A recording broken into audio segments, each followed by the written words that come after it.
¿Cómo criar a los hijos varones? Por el doctor James Dobson. Capítulo 3. ¿Cuál es la diferencia? Permítame regresar a las preguntas que hice en el primer capítulo, que son: ¿qué es lo que hace que los muchachos se comporten como lo hacen? ¿Qué fuerza interna los impulsa a balancearse en el borde del desastre?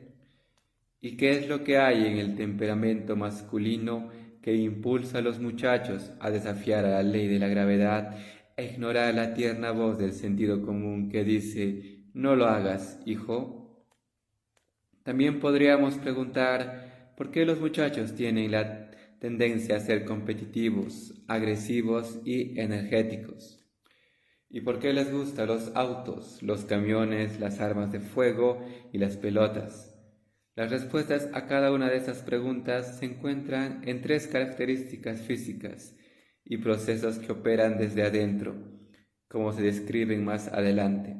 Preste atención, porque la información técnica provista a continuación podría no emocionarle, pero es muy importante para nuestra comprensión de los muchachos.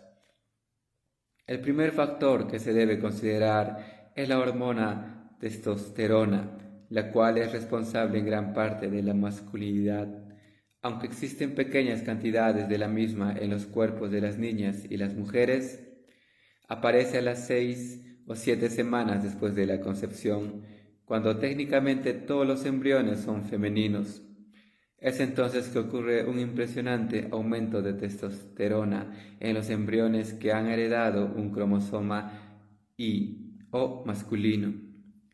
En ese momento la testosterona comienza a masculinizar sus pequeños cuerpos y a transformarlos en varones. En realidad, este baño hormonal, como a veces se le llama, daña el cerebro que tiene forma de nuez y altera su estructura en muchas maneras. Hasta su color cambia.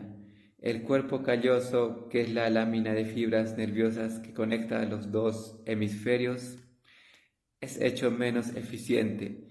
Eso limita la cantidad de transmisiones eléctricas que pueden fluir de un lado del cerebro al otro, lo cual tendrá consecuencias que durarán toda la vida. Más tarde, un hombre tendrá que pensar más tiempo acerca de lo que él cree, especialmente si se trata de algo con un componente emocional. Tal vez nunca llegue a comprenderlo totalmente. Por otra parte, típicamente una mujer podrá ganar acceso a su experiencia anterior desde ambos hemisferios y discernir casi instantáneamente cómo se siente acerca de ello. Otra consecuencia de esta inundación de testosterona en el periodo prenatal es la localización del desarrollo del lenguaje. En un hombre que usa la mano derecha está aislado mayormente en el hemisferio izquierdo del cerebro.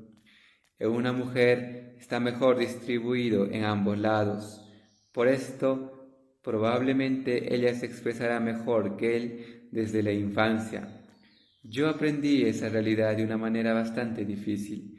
Tuve un ataque de apoplejía en 1998, como resultado de un coágulo de sangre muy pequeño que se quedó atrapado en el lóbulo temporal izquierdo, más arriba del oído.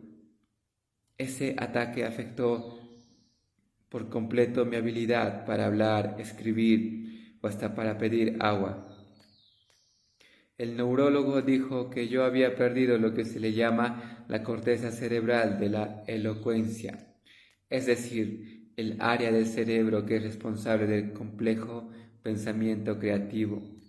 Gracias a las oraciones, a algunos médicos maravillosos y a un medicamento milagroso llamado TPA, activador del plasminógeno tisular, me recuperé casi antes de las 24 horas. Si el ataque de apoplejía hubiera ocurrido unos pocos años antes, cuando el medicamento TPA no había sido creado, probablemente yo habría sido condenado a vivir en un mundo de silencio, al menos hasta que hubiera recibido terapia extensiva del habla. Lo que quiero decir es que mi habilidad para hablar está localizada obviamente en esa pequeña sección del lado izquierdo del cerebro. Sin embargo, Una mujer que padezca del mismo trastorno podría retener alguna habilidad verbal, debido a que sus funciones cerebrales están más difundidas. Las mujeres retienen la comprensión del habla mejor que los hombres. Después de haber tenido un ataque de apoplejía, y en el futuro cercano se podría mostrar que, por la misma razón, las mujeres conservan la capacidad motora del habla mejor que los hombres después de haber tenido un ataque de apoplejía. La vida es injusta. El impacto causado por la testosterona tendrá muchas otras influencias profundas en el desarrollo de la mente y el del cuerpo del muchacho. En realidad afectará a cada uno de sus pensamientos y acciones por el resto de su vida. Durante la pubertad ocurrirá otra inundación de testosterona, la cual transformará al muchacho en un hombre. Después de la pubertad, la testosterona es 15 veces mayor en los muchachos que en las muchachas, y el estrógeno es 8 veces mayor en las muchachas que en los muchachos. Este segundo baño hormonal es el principal responsable de la súbita aparición de pelo en la cara, vello púbico, voces chillonas, caras llenas de granos, músculos más grandes, despertamiento sexual y finalmente otras características de la masculinidad adulta. Estas sustancias poderosas, me refiero no solo a la testosterona, sino también a la hormona femenina llamada estrógeno, explican por lo menos parte del extraño comportamiento que vuelve loco a los padres. Ellas explican por qué un muchacho o una niña de 12 años de edad, feliz y servicial, se puede convertir de pronto en un adolescente malhumorado y deprimido a los 13 años. La química humana parece volverse loca por un tiempo. Hay una tendencia a que los padres se desesperen durante este periodo, porque parece que todo lo que ellos han tratado de enseñarle a sus hijos ha fallado. Por varios años, la autodisciplina, el aseo, el respeto a la autoridad, la ética de trabajo y hasta la cortesía común parecen causas perdidas, pero vendrán días mejores. Los mecanismos que encienden el fuego en los niños y las niñas se enfrían finalmente. Por eso le recomiendo que no espere que su hijo o hija se convierta demasiado rápido en la persona que un día llegará a ser. Por eso también creo que los padres deberían tratar de solamente ayudarles a pasar por la adolescencia en vez de intentar arreglar todo lo que les molesta. Tal vez el aumento de hormonas durante el periodo prenatal y otra vez al comienzo de la adolescencia no es un concepto nuevo para usted. Lo que generalmente se comprende menos es que la maquinaria masculina y en menor grado la filosofía femenina continúan siendo alimentadas con testosterona hasta el final de la vida. Esto fue descrito de la manera siguiente en un artículo fascinante escrito por Andrew Sullivan y publicado en el periódico The New York Times. La hormona masculina. La testosterona está claramente correlacionada tanto en los hombres como en las mujeres, con el predominio psicológico, la condición física confiada y la alta autoestima. En la mayoría de los ambientes combativos y competitivos, especialmente los físicos, gana la persona que tenga la mayor cantidad de testosterona. Ponga a dos hombres juntos en un lugar y el que tenga más testosterona tendrá la tendencia a dominar la interacción. Las mujeres que trabajan fuera de la casa tienen niveles más altos de testosterona que las caseras, y las hijas de las mujeres trabajadoras tienen niveles más altos de testosterona que las hijas de las amas de casa. En un estudio llevado a cabo en 1996, se halló que en parejas lesbianas en las que una de las compañeras asume el papel masculino o de mujer viril y la otra asume el papel femenino o de la mujer viril, tienen niveles más altos de testosterona que la mujer femenina. En pruebas médicas navales se ha demostrado que los cadetes tienen niveles promedios más altos de testosterona que los novatos. Los actores tienden a tener más testosterona que los ministros, según un estudio hecho en 1990. Otro estudio realizado en 1995 demostró que de entre 700 prisioneros, los que tenían los niveles más altos de testosterona tendían a ser aquellos que era más probable que tuvieran problemas con las autoridades de la prisión y se involucraran en actos de violencia sin que nadie los hubiera provocado. Esto es cierto tanto entre las mujeres como entre los hombres. Según un estudio hecho en 1997 de 87 prisioneras en una cárcel de máxima seguridad, aunque a menudo los niveles altos de testosterona se correlacionan con el predominio en las relaciones interpersonales, no garantizan más poder social. Por ejemplo, los niveles de testosterona son más altos entre los que hacen trabajo manual que entre las personas que tienen trabajos de oficina. Según un estudio de más de 4.000 exmiembros de personal militar que se realizó en 1992, en un estudio llevado a cabo en 1998 se halló que los abogados litigantes, con su habituación al combate, al conflicto y a su aire arrogante, tienen niveles más altos de testosterona que otros abogados.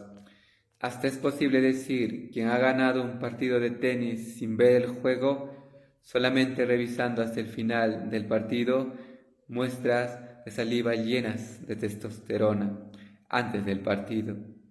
Los niveles de testosterona aumentan en los dos jugadores. El ganador de cualquier juego individual ve subir su producción de testosterona, el perdedor ve bajar la suya. Después del partido, el ganador final experimenta una oleada de testosterona, mientras que el perdedor ve una caída. Esto es cierto. Incluso en cuanto a las personas que están viendo las competencias deportivas, otro estudio realizado en 1998 halló que los fanáticos de los equipos ganadores en un juego de baloncesto y en una competencia de fútbol por la Copa Mundial vieron subir sus niveles de testosterona. Los fanáticos de los equipos perdedores en ambos juegos vieron bajar sus propios niveles de testosterona. Parece que hay tal cosa como la testosterona vicariante. Simplemente se trata de que la testosterona es una facilitadora de riesgo físico, criminal y personal. Sin la influencia de la testosterona, podría parecer que el dolor causado por estos riesgos es mucho mayor que los beneficios. Pero con la testosterona saturando el cerebro, la precaución se la lleva el viento. Tal vez no siempre la influencia de la testosterona conduce al enfrentamiento físico. En los hombres que tienen muchas opciones a su disposición, pueden influir en la decisión de invertir dinero en un negocio dudoso, enredarse en una aventura sexual o decir una tremenda mentira. En ese momento, debido a la influencia de la testosterona, todas esas decisiones pueden tener algún sentido. ¿Le sucedió esto a alguien en la Casa Blanca? Estas conclusiones fueron sacadas de numerosos estudios científicos, aunque algunos de ellos se deben considerar como preliminares. Todavía hay mucho que aprender acerca de la química del cerebro. Sin embargo, no hay ninguna duda de que existe una relación entre las hormonas y el comportamiento del ser humano. La testosterona en particular incita el interés del hombre en las carreras de autos, el fútbol profesional, el hockey, el baloncesto, la lucha libre, la caza, la pesca, la navegación a vela, el alpinismo, la historia militar, las armas de fuego, el boxeo profesional, el karate, etc. Muchas mujeres disfrutan de esas actividades también, pero son muy pocas las que están interesadas o obsesionadas con ellas. Es casi seguro que la testosterona desempeña un papel en el hecho de que la mayoría de los crímenes de violencia son cometidos por hombres y que en las cárceles la cantidad de presos que son hombres es enormemente desproporcionada. Hasta en la antigüedad se sobreentendía que ciertos comportamientos indeseables de los hombres estaban relacionados de alguna manera con los testículos. A los hombres que eran esclavos o prisioneros los castraban. Hacían eso para que ellos perdieran el interés sexual en las mujeres, que eran miembros de la familia real, y para que fuera menos probable que actuaran con violencia en la corte del rey, y surtió efecto. Hoy les hacemos lo mismo a los caballos, toros, carneros y otros animales domésticos. Su conducta agresiva disminuye cuando el flujo de testosterona es interrumpido, cuando los niveles de testosterona son altos, como durante el tiempo del apareamiento. A menudo los machos toman parte en conflictos violentos y a veces mortales. Un investigador dijo que esto explica por qué probablemente no debemos provocar a un alce macho durante la época de celo. En cuanto a los seres humanos, la testosterona es responsable, por lo menos en parte, de lo que se podría llamar predominio social. Gretchen Johnson escribió: en estudios hechos por antropólogos de 250 culturas, los hombres dominan en casi todas. Los hombres son casi siempre los que hacen los reglamentos, los cazadores, los fabricantes de armas y los que trabajan en metal, madera o piedra. Las mujeres son principalmente las que cuidan y están más involucradas en la crianza de los hijos. Sus actividades están concentradas en el mantenimiento y el cuidado del hogar y la familia. Se involucran más frecuentemente en hacer vasijas de barro, canastas, ropa y frazadas. Se abastecen de manera, conservan y preparan los alimentos, obtienen y cargan la leña y el agua, recogen y muelen los granos. Los datos indican que hay factores biológicos relacionados con el género que predeterminan el comportamiento. ¿Opera aún esta predeterminación en las naciones sofisticadas y modernas de hoy en día? La evidencia indica que así es. Después de 30 años de influencia feminista y de programas de acción afirmativa, actualmente solo hay 7 mujeres que son directoras ejecutivas de alguna de las 500 empresas más grandes de Estados Unidos. Así que hay 493 hombres que ocupan el cargo de directores ejecutivos. De los 100 senadores de Estados Unidos, solamente 11 son mujeres. Estados Unidos ha tenido 43 presidentes. Todos han sido hombres. La Organización Nacional para las Mujeres ha señalado estas discrepancias para demostrar que el patriarcado y la discriminación prevalecen en la cultura. Sin embargo, la explicación más probable es bioquímica y anatómica. Es más probable que los hombres en cuyos cuerpos fluye de 10 a 20 veces más testosterona que en las mujeres quieran llegar a tener riqueza, poder, fama, categoría, porque ellos son impulsados en esa dirección desde su interior. Por otra parte, las mujeres escogen tener hijos, lo cual las saca de la búsqueda competitiva por algún tiempo. Por supuesto, hay excepciones, pero es difícil negar esas tendencias que son obvias. Las influencias hormonales no solo motivan la ambición de poder en los seres humanos, sino que también impactan la manera en que nos relacionamos unos con otros. Cuando varios hombres visitan una galería de tiro al blanco, tienen la tendencia a concentrarse en pegarle al próximo objetivo. Ellos bromean y hablan unos con otros, pero ganar es lo que está en su mente. En cambio, las mujeres tienden a reírse y aplaudir frenéticamente una a las otras cada vez que les dan al blanco. Están más interesadas en las relaciones que en ganar. Esa diferencia se ve en una infinidad de situaciones. Considere la enorme rivalidad que hubo en el tenis profesional de mujeres durante la década de los 80, la cual trajo como resultado que Chris Evert tuvo que enfrentarse a Martina Navratilova en 80 ocasiones. Note cómo Martina describió la amistad que estas dos mujeres tenían en aquel entonces.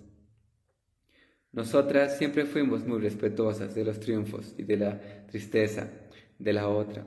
Después de un partido yo iba a ella y la consolaba, y a veces ella venía a mí y me consolaba.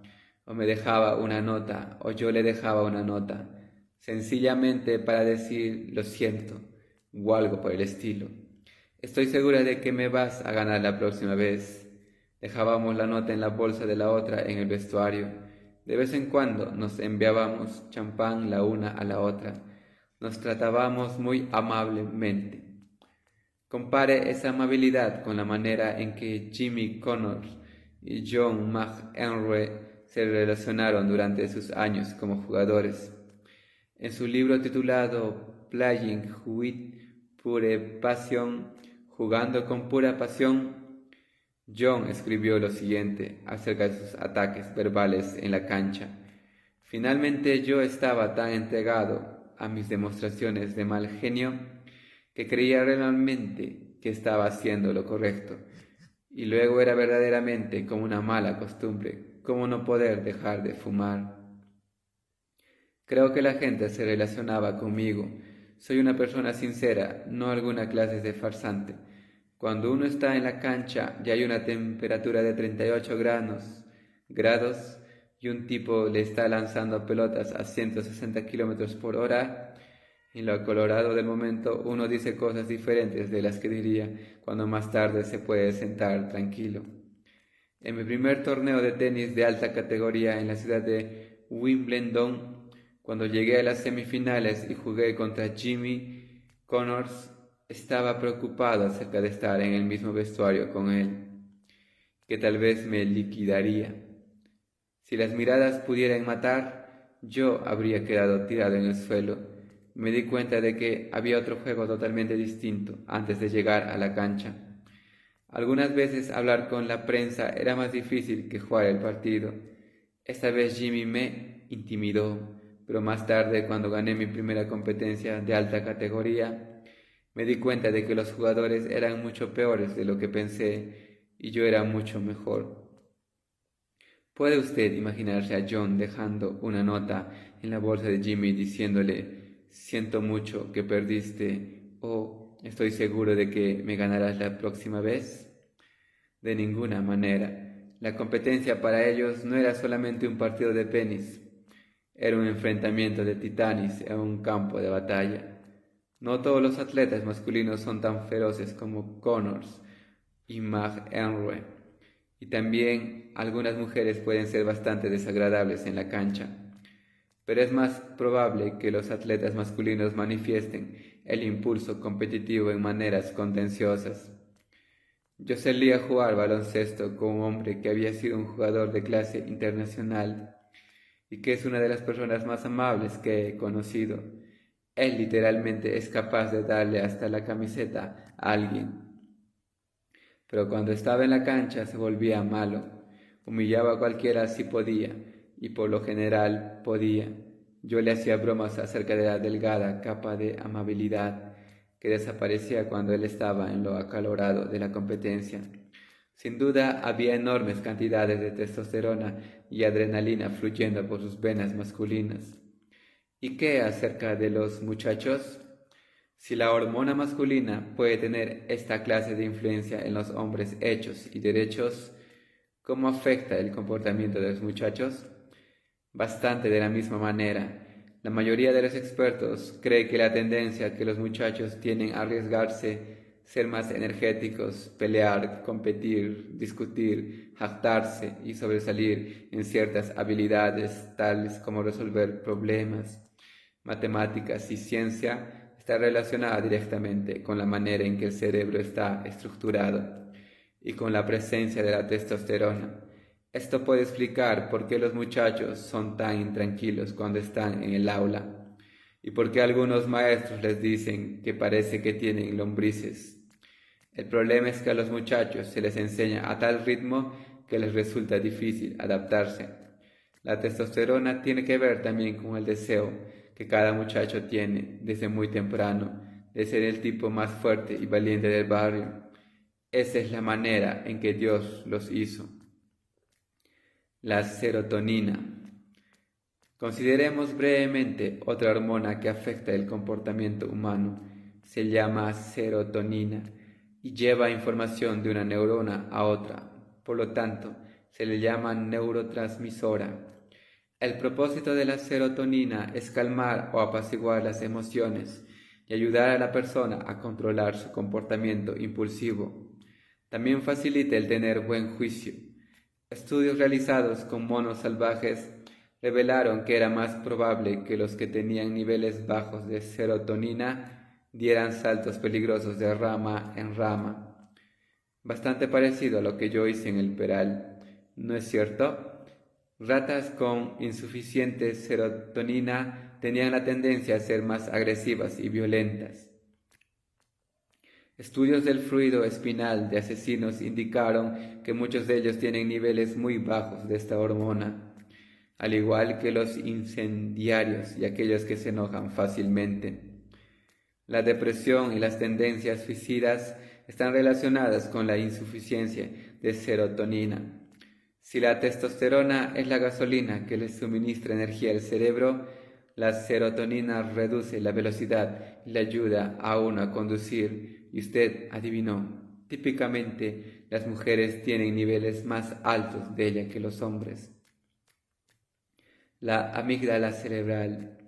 El tercer aspecto de la neurobiología que nos ayuda a entender las diferencias entre las personas del sexo masculino y las del sexo femenino tienen que ver con una porción del cerebro conocida como la amígdala.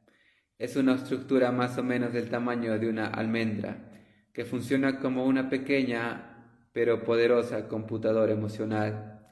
Cuando los sentidos perciben una amenaza física o emocional, instantáneamente la amígdala les ordena a las glándulas suprarrenales y a otros órganos defensivos que entren en acción. Esto se lleva a cabo regulando la salida de varias hormonas que aumentan al máximo las probabilidades para sobrevivir durante tiempos de peligro inminente. También hay evidencias de que la amígdala nunca olvida un momento aterrador. Por eso frecuentemente a las personas traumatizadas les resulta tan difícil superar las experiencias espeluznantes. Lo que hace que la amígdala sea de interés para nosotros es el papel que desempeña en la regulación de la agresividad. Está justo en el medio del hipotálamo, en la base del cerebro, que es el centro de las emociones. Cuando la amígdala percibe una amenaza o un reto, envía impulsos eléctricos a través de conexiones neuronales hacia el interior del hipotálamo, que lo pone en un estado de ánimo desagradable. Agréguele la testosterona a esa situación y usted tiene el potencial para una respuesta fogosa. Permítame enfatizar este último asunto. La amígdala puede responder solamente a lo que hay en su banco de memoria. No piensa ni razona, emite una respuesta química y eléctrica irracional que puede salvarle a usted la vida en una emergencia, pero también puede precipitar la violencia y hacer que las cosas sean mucho peores. Bueno, aquí tenemos otra vez la misma historia. La amígdala es más grande en las personas del sexo masculino que en las del femenino, lo cual explica por qué es más probable que los muchachos, en vez de las muchachas, sean feroces y se involucren en lo que psicoterapeuta Michael Gurian llamó comportamiento moralmente riesgoso.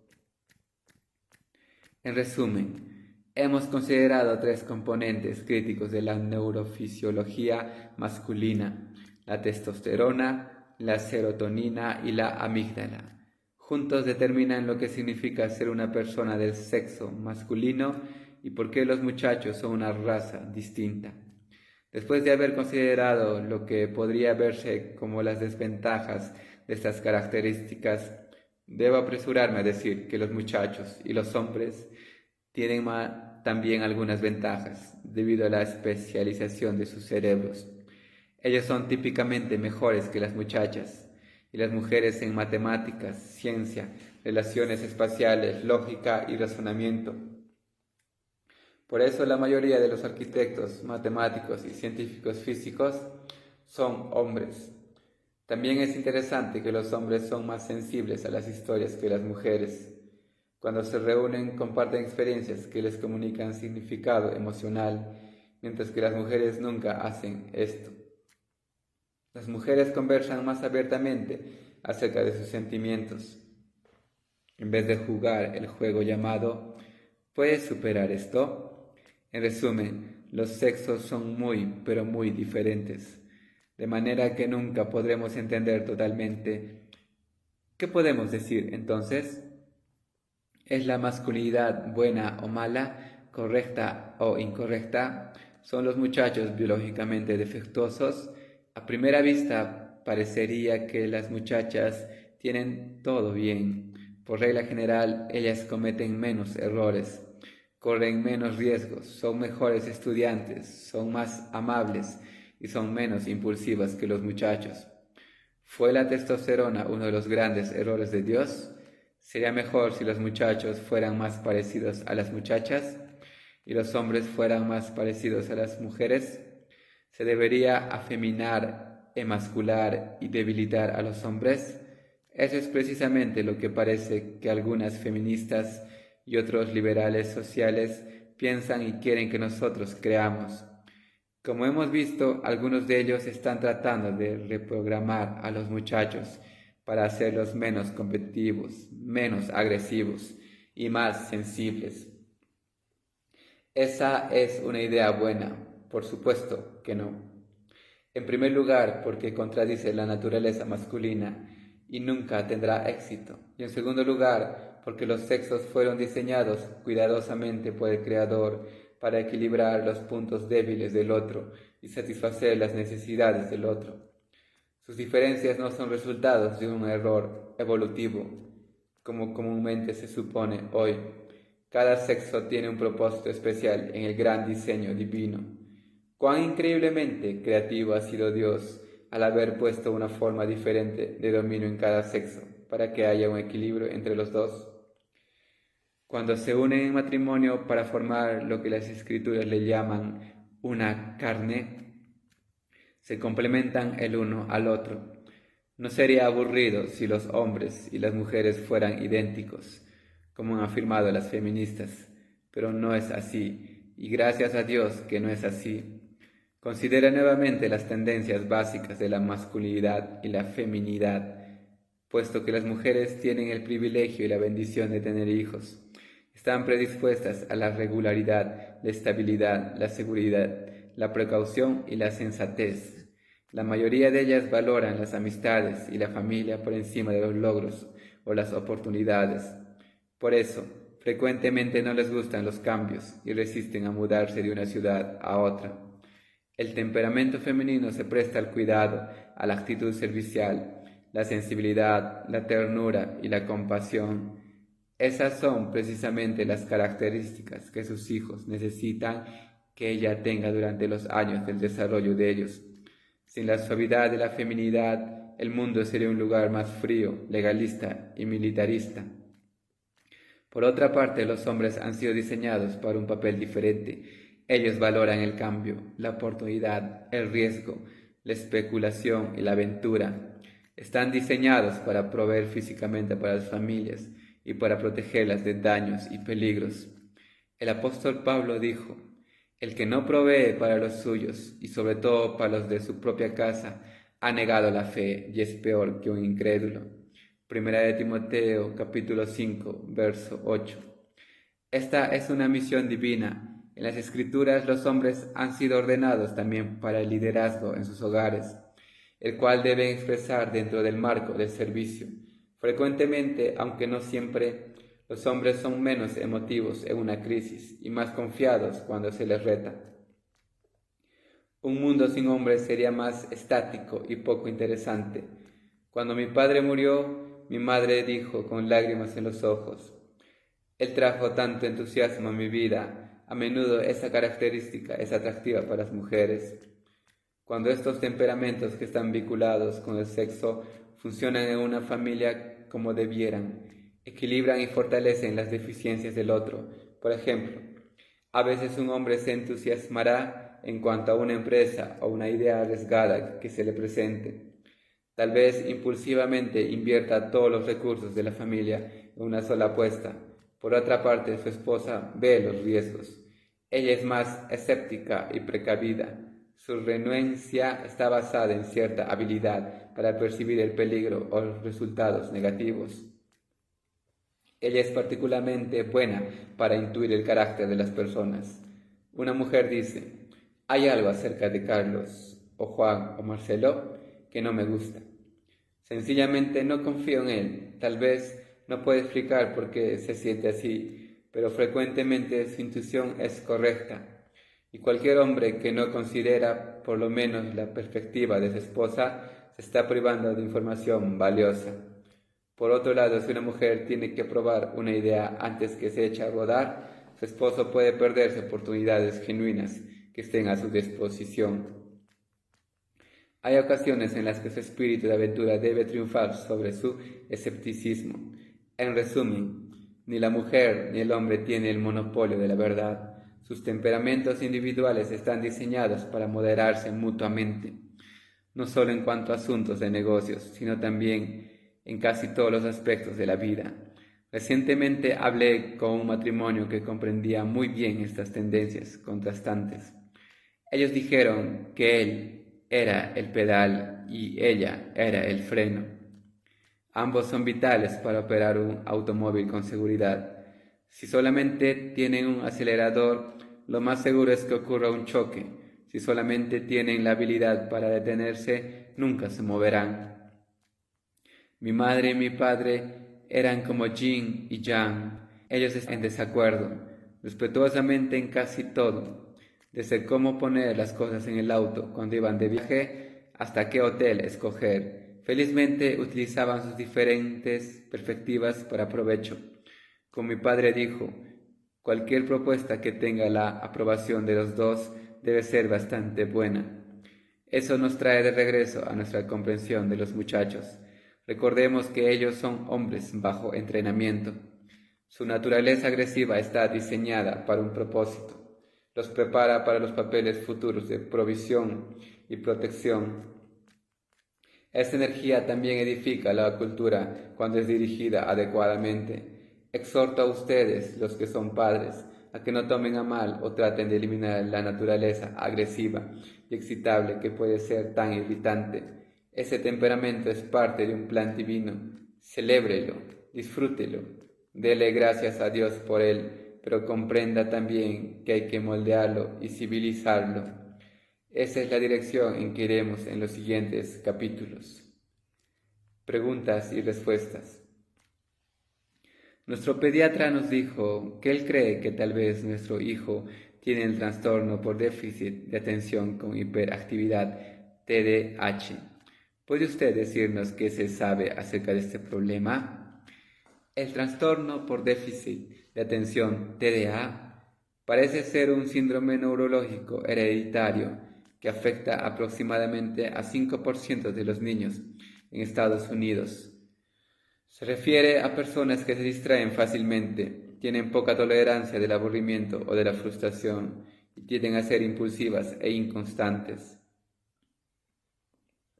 Algunas de ellas son también hiperactivas, por lo tanto se dice que tienen el trastorno por déficit de atención por hiperactividad, TDAH.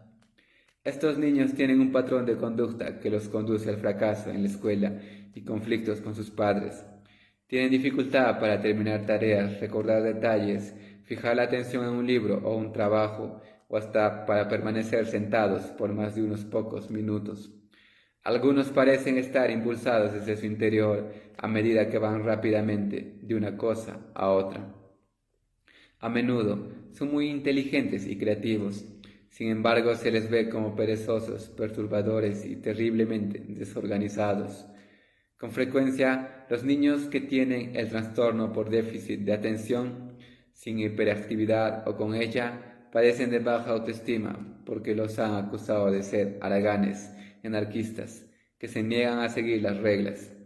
A veces tienen pocos amigos porque pueden volver loco a cualquiera, hasta los que son de su misma edad. ¿Cómo puedo saber si mi hijo tiene el trastorno por deficiencia de atención por hiperactividad? Es imprudente que los padres intenten hacer un diagnóstico sobre su propio hijo o hija. Hay muchos otros problemas, tan psicológicos como físicos, que pueden causar síntomas parecidos. Por ejemplo, los trastornos de la glándula tiroides pueden hacer que un niño sea hiperactivo o perezoso. La depresión y la ansiedad pueden causar la distracción asociada con el trastorno por déficit de atención. Por lo tanto, usted debe tener la ayuda de un médico o experto en el desarrollo de los niños o un psicólogo que pueda confirmar el diagnóstico. Si usted ve en su hijo o hija los síntomas que he descrito, le recomiendo que lo lleve a un profesional para que lo examine. Repito, usted no debe intentar hacer un diagnóstico de su propio hijo o hija. Cuanto antes lleve a ese jovencito a ver a un profesional que se especialice en ese trastorno, mejor será. ¿Cuál es la causa del trastorno por déficit de atención? Se cree que es hereditario. Russell Barkley, del Centro Médico de la Universidad de Massachusetts, University of Massachusetts Medical Center, calcula que 40% de los niños que tienen el trastorno por déficit de atención y por implicación el trastorno por déficit de atención con hiperactividad tienen un padre o una madre con síntomas parecidos. El 35% tienen un hermano o hermana que está afectado.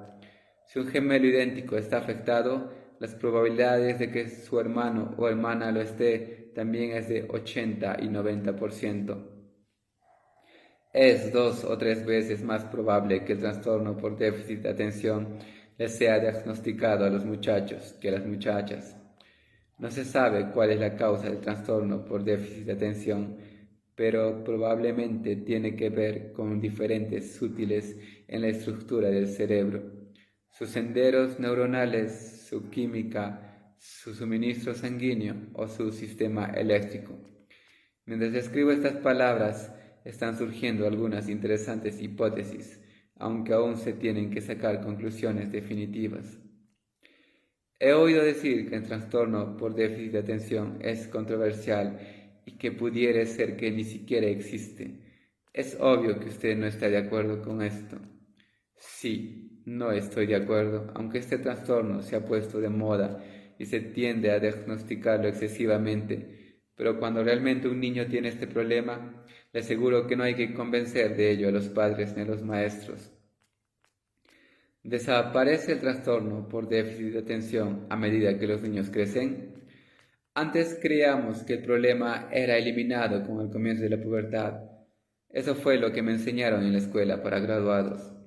Ahora se sabe que el trastorno por déficit de atención es una condición que dura toda la vida y que por lo general influye en el comportamiento desde la cuna hasta la tumba. Algunos adultos que tienen este trastorno aprenden a ser menos desorganizados e impulsivos a medida que envejecen. Dirigen su energía hacia actividades deportivas o profesionales en las cuales funcionan muy bien. Otros tienen problemas para establecerse en una carrera o permanecer en un empleo. Terminar lo que tienen que hacer sigue siendo un problema según saltan de una tarea a otra. En particular, no sirven para trabajos de oficina, posiciones de contabilidad u otras tareas que exigen atención a los detalles. Estar sentado muchas horas y la habilidad de encargarse de varias responsabilidades a la vez. Otra consecuencia del trastorno por déficit de atención en la adolescencia y en la edad adulta es la sed de actividades de alto riesgo, como las que he descrito en este capítulo. Las personas que tienen el trastorno por déficit de atención son propensas a los accidentes desde que son niños. A medida que crecen, la escalada en rocas, el salto de gran altura amarrando por la cintura con una cuerda elástica muy larga atada a un resorte, y las carreras de autos, montar bicicleta, el piragüismo en aguas rápidas y otras cosas por el estilo, están entre sus actividades favoritas. A veces a los adultos que tienen este trastorno se les llama adictos a la adrenalina, porque están enviciados con el estado eufórico, producido por la ráfaga de adrenalina asociada con su comportamiento peligroso. Otros son más propensos al consumo de drogas, el alcoholismo y otros comportamientos adictivos. Más o menos 40% de las personas que tienen el trastorno por déficit de atención habrán sido arrestadas para cuando cumplan los 18 años de edad. También los que tienen este trastorno corren más riesgo de tener conflictos matrimoniales. Para un cónyuge convulsivo y muy organizado puede ser muy irritante el estar casado con alguien desordenado, cuya vida es caótica y que se olvida de pagar las cuentas, arreglar el auto o guardar documentos para los informes de sus impuestos sobre los ingresos. Las parejas como esa suelen necesitar asesoramiento profesional para ayudarles a esforzarse juntos a sacar provecho mutuamente de los puntos fuertes de cada uno. ¿Qué clase de tratamiento está disponible? El tratamiento incluye una variedad de factores. Comenzando con la instrucción, el adulto que tiene el trastorno por déficit de atención se siente muy aliviado cuando se entera de que lo que padece es una condición que se puede identificar y tratar. El doctor Robert Reid de la Universidad de Nebraska le llama la etiqueta del perdón. Él dijo: los problemas que el niño tiene no son culpa de sus padres, ni del maestro, ni tampoco del niño. Esas son buenas noticias para la persona a la que toda su vida le han dicho que es tonta, estúpida, perezosa, insoportable y perturbadora.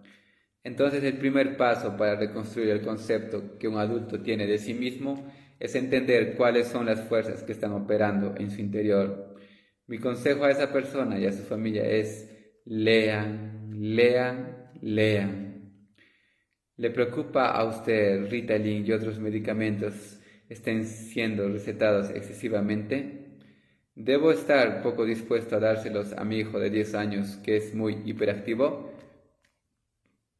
En realidad, me preocupa que estos medicamentos se den caprichosamente y por razones incorrectas. Hay informes acerca de que en algunas aulas hasta el 10% de los niños lo están tomando. Esa es una enorme señal de peligro. Los medicamentos que se venden solamente bajo receta se han usado como un curarlo todo para diferentes formas de mala conducta. Eso es lamentable. Sospecho que algunos padres y maestros les dan estos medicamentos a sus niños revoltosos porque no les han disciplinado correctamente o porque prefieren tenerlos sedados. Todos los medicamentos tienen efectos secundarios indeseables y se deben administrar solamente después de una evaluación y un estudio cuidadoso. Por ejemplo, Ritalin puede reducir el apetito y causar insomnio en algunos pacientes. Sin embargo, se considera que es extraordinariamente seguro. Si su hijo o hija ha sido evaluado por un profesional que tiene experiencia en el tratamiento de este problema y que ha diagnosticado que él o ella tiene un trastorno por déficit de atención, a pesar de todo lo demás, usted no debería dudar en aceptar una receta para el medicamento adecuado. Algunos cambios impresionantes pueden suceder cuando se identifica la sustancia correcta para un niño en particular. Un muchacho que se sienta y se queda mirando al vacío o uno que frenéticamente se trepa a las paredes necesita ayuda urgentemente. Proveerle a esa persona una mente enfocada y control interno es una bendición. A menudo los medicamentos funcionan así cuando se diagnostica al niño correctamente. Permítanme compartir con usted una idea más sobre esto. Yo creo que algunos muchachos de los que se sospecha que tienen el trastorno por déficit de atención, sin hiperactividad o con ella, no lo tienen. Más bien son síntomas causados por el hecho de que los sacaron de la seguridad de sus hogares y los metieron en situaciones de aprendizaje estructurados antes que estuvieran listos. No están preparados desde el punto de vista de su desarrollo para las exigencias que le hacen allí. Creo que si les permitiera a esos muchachos inmaduros permanecer en el hogar por 1 año o 2 más, la incidencia de muchachos inquietos e inconstantes disminuiría.